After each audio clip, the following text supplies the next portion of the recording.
പാറുക്കുട്ടിക്ക് ഇന്ന് study leave ആയിരുന്നത് കൊണ്ട് പാറുക്കുട്ടിയും കൂട്ടിയാണ് കേട്ടോ ഞാൻ ഓഫീസിൽ പോയത്.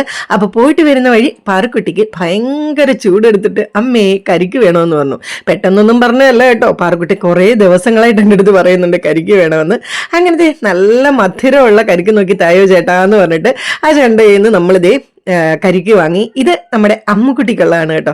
അമ്മുക്കുട്ടിക്കും കരിക്ക് ഭയങ്കര ഇഷ്ടമാണ്. എന്തൊരു ചൂടാന്നറിയോ പുറത്ത്, കത്തുവാണ് ഗൈസ്, കത്തുവാണ്. അമ്മുക്കുട്ടിക്കുള്ള കരിക്കും സ്ട്രോയും ഒക്കെ ദേ പാഴ്സലായിട്ട് നമ്മുടെ കയ്യിൽ കിട്ടിയിട്ടുണ്ട്. അപ്പോഴേക്കും ദേ പാറുക്കുട്ടിക്ക് ആ കരിക്ക് വെട്ടി കിട്ടി കേട്ടോ. അങ്ങനെ സ്പൂണൊക്കെ കൊണ്ട് പാറുക്കുട്ടി അത് കഴിക്കുകയാണ് ഗൈസ്. എനിക്ക് ഭയങ്കര അത്ഭുതം തോന്നി. പാറുക്കുട്ടി നോർമലി അതിന്റെ ജ്യൂസ് മാത്രമേ കുടിക്കാറുള്ളൂ കേട്ടോ, ഈ ഒരു കരിക്കൊന്നും കഴിക്കാറില്ല. അതുകൊണ്ട് പാറുക്കുട്ടിക്ക് ഇഷ്ടമില്ലാത്ത കാര്യങ്ങളൊക്കെ കഴിക്കുന്ന കാണുമ്പോൾ എനിക്ക് ഭയങ്കര സന്തോഷമാണ് കേട്ടോ. ഇതാണ് ഗൈസ് കൊച്ചി കല്യാൺ. അപ്പൊ ദേ നട്ടപ്ര വെയിലത്ത് നമ്മൾ കരിഞ്ഞ് വീട്ടിലേക്ക് പോവുകയാണ് കേട്ടോ. അപ്പൊ കരിക്ക് ഇഷ്ടമുള്ളവരൊക്കെ കമന്റ് ചെയ്യണേ ടാറ്റാ.